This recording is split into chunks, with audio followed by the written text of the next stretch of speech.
माहौल लग रहा है सर प्रदेश में? माहौल तो अच्छा माहौल है प्रदेश के अंदर, पूरा माहौल अच्छा है।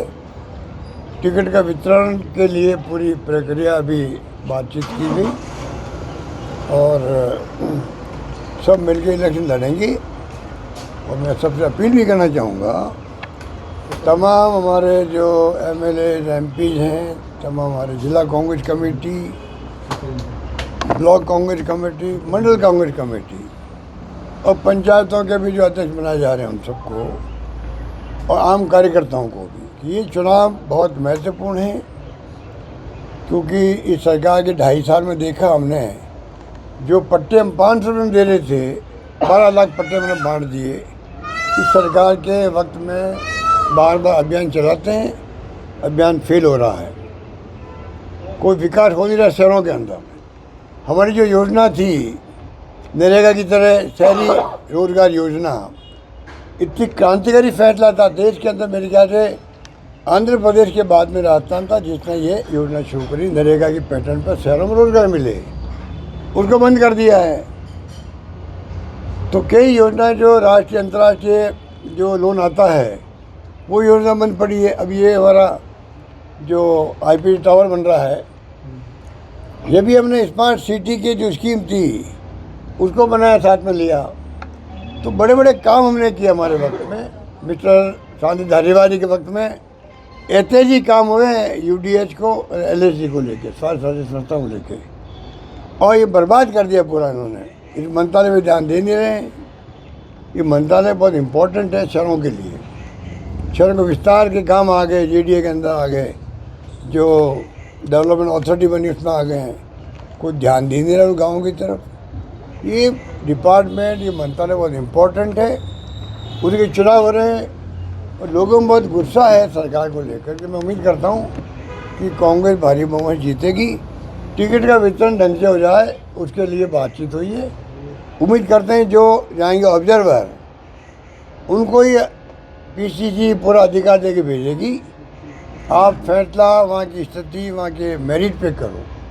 कोई टिकट, एक भी टिकट सिफारिश से मत दो।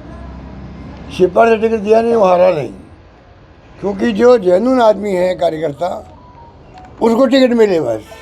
चाहे मैं भी सिफारिश करूँ, मेरे पास आ गया जयपुर कोई आदमी आ गया, मैं किसी के लिए सिफारिश करूँगा, बीकानेर में करूँ, भरतपुर में करूँ, मुझे क्या पता हमारी स्थिति क्या है। मैं सिफारिश करूँगा कि भैया पूर्व मुख्यमंत्री कह रहे हैं दे दो टिकट इसको, कैसे जीतेगा वो? जीतेगा तभी तब ज़मीनी हकीकत क्या है उसके आधार पर टिकट बटेंगे तो जीतेंगे, बस ये मेरा मानना है। 60% युवाओं को टिकट देने पे चर्चा चल रही है। वो मैंने कहा 50% से ज़्यादा टिकट जैन जी को, युवाओं को दें, क्योंकि जैन जी आने के बाद में एक पूरे देश के अंदर ज़माना बदल रहा है, नई पीढ़ी आगे आ रही है। तो सीनियर का अनुभव काम लो, उनको भी साथ रखो, पर जो जैन जी कहला दीजिए, युवा पीढ़ी कह दीजिए, इसका जो महत्व है उससे कोई इनकार कर नहीं सकता। जंतर मंतर पे जो एक आंदोलन किया इन्होंने, और राजीव गांधी जी ने जो धरने दिए पीएम हाउस के बाहर, फिर कांग्रेस कमेटी ने सब जगह धरने दिए, प्रदर्शन किए, मैंने भी भाग लिया 2 बार यहाँ पर जयपुर की सड़कों पर। उसके बाद में एक माहौल बन चुका है कि बदलाव पीढ़ी का हो रहा है। हमें उस भावनाओं को पहचानना चाहिए, युवाओं को जहाँ मौका मिले उनको भी काम करना पड़ेगा, उनको भी समर्पित होना पड़ेगा, प्रतिबद्ध होना पड़ेगा पार्टियों के साथ में। और जो हमारी नीतियाँ कांग्रेस की है, कार्यक्रम में सिद्धांत हैं, गांधी जी के वक्त के हैं, डॉक्टर अम्बेडकर के संविधान के अंतर्गत हैं, और पंडित नेहरू, मौलाना आज़ाद, सरदार पटेल, बड़े बड़े नेताओं का योगदान है, सब जानते हैं। लंबी कहानी है हमारी इतिहास की। अभी वंदे मातरम को लेके अल्लाह कह रहे हैं, पूछो आपको वंदे मातरम से क्या मतलब है? आपने तो 50 साल तक तिरंगे झंडा नहीं फहराया अपने हेडक्वार्टर पर नागपुर के अंदर आरएसएस ने। जब वंदे मातरम गाती थी कांग्रेस को 90 साल हो गए गाते हुए, 90 साल।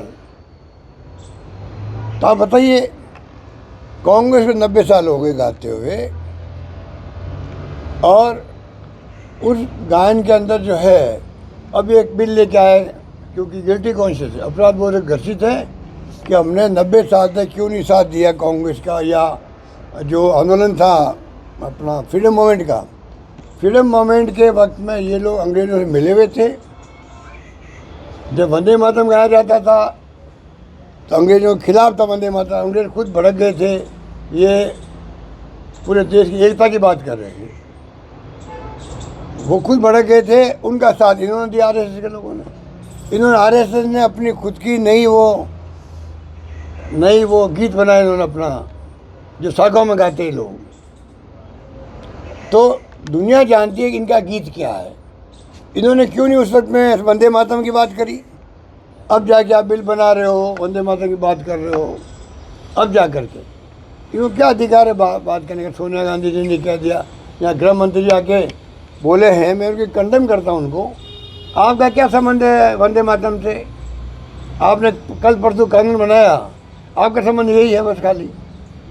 हमारा संबंध 90 साल से है, जब से गीत बनाया गया।